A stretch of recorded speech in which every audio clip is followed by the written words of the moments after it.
Rolling. Action. Narada ಮುನಿಗಳ ಆಣತಿಯಂತೆ ಶ್ರೀರಾಮನ ಆದರ್ಶಗಳನ್ನು ಪ್ರಚುರಪಡಿಸಿ ಮುಂದಿನ ಪೀಳಿಗೆಗಾಗಿ ದಾಖಲಿಸಲು ಈ ರಾಮಾಯಣವನ್ನು ಬರೆದರು. ಬರಬರುತ್ತಾ ಇದರಲ್ಲಿರುವ ಘಟನೆಗಳು, ಕಥೆಗಳು ನನ್ನನ್ನೇ ಕಬಳಿಸಿದವು.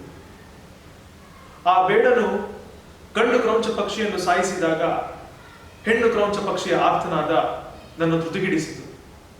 ಅದರ ಆಕ್ರಂದನ ಹಗಲು ರಾತ್ರಿ ನನ್ನ ಅಂತರಾಳದಲ್ಲಿ ಮಾರ್ದನಿಸುತ್ತಿತ್ತು.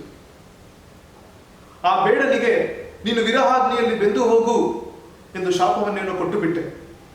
ಆದರೆ ಅದೇ ಶಾಪವು ತಿರುಗುಬಾಣವಾಗಿ ನನ್ನ ರಾಮಾಯಣದ ಪಾತ್ರಗಳಾದ ಸೀತೆ, ಊರ್ಮಿಳೆ, ರಮೆ, ದಶರಥ, ಕೈಕೇಯಿ, ಮಂಡೋದರಿ ಹಾಗೂ ಶ್ರವಣಕುಮಾರನ ವೃದ್ಧ ತಂದೆ ತಾಯಿಯರಿಗೆ ತಟ್ಟಿರಬೇಕು.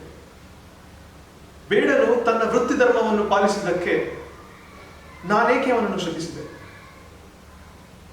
ಬಹುಶಃ ಈ ನನ್ನ ಪಾತ್ರಗಳಿಗೆ ಆ ಬೇಡನ ಶಾಪವೂ ಇರಬಹುದು.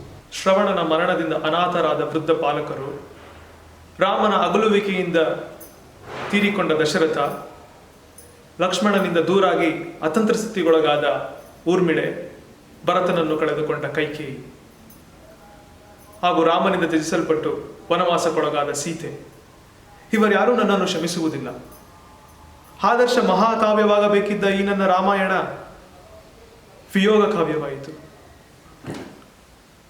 ಈ ಮಹಾಕಾವ್ಯದಲ್ಲಿ ಸಂಯೋಗ ಮೂಡಲೇಬೇಕೆಂದು ಲಂಕಾ ಪ್ರಸಂಗದ ನಂತರ ರಾಮ ಸೀತೆಯರನ್ನು ಒಂದಾಗಿಸಿ ರಾಮನಿಗೆ ಪಟ್ಟಾಭಿಷೇಕವನ್ನು ಮಾಡಿಸಿ ಅಲ್ಲಿಗೆ ಈ ಮಹಾಕಾವ್ಯವನ್ನು ಮುಗಿಸಿದೆ. ಇದರ ನಂತರ ನಡೆದ ಕಥೆಗಳು, ಜರುಗಿದ ಘಟನೆಗಳು ಎಲ್ಲ ನನ್ನ ಕಣ್ಣ ಮುಂದೆಯೇ ನಡೆದವು. ಆದರೆ ಅವುಗಳನ್ನು ಯಾವುದನ್ನು ನಾನು ದಾಖಲಿಸಲಿಲ್ಲ. ನನಗೆ ಆ ಶಕ್ತಿಯಾಗಲಿ ಧೈರ್ಯವಾಗಲಿ ಇರಲಿಲ್ಲ. ರಾಮನಿಂದ ತ್ಯಜಿಸಲ್ಪಟ್ಟ ಸೀತೆ ನನ್ನ ಆಶ್ರಮಕ್ಕೆ ಬಂದಳು.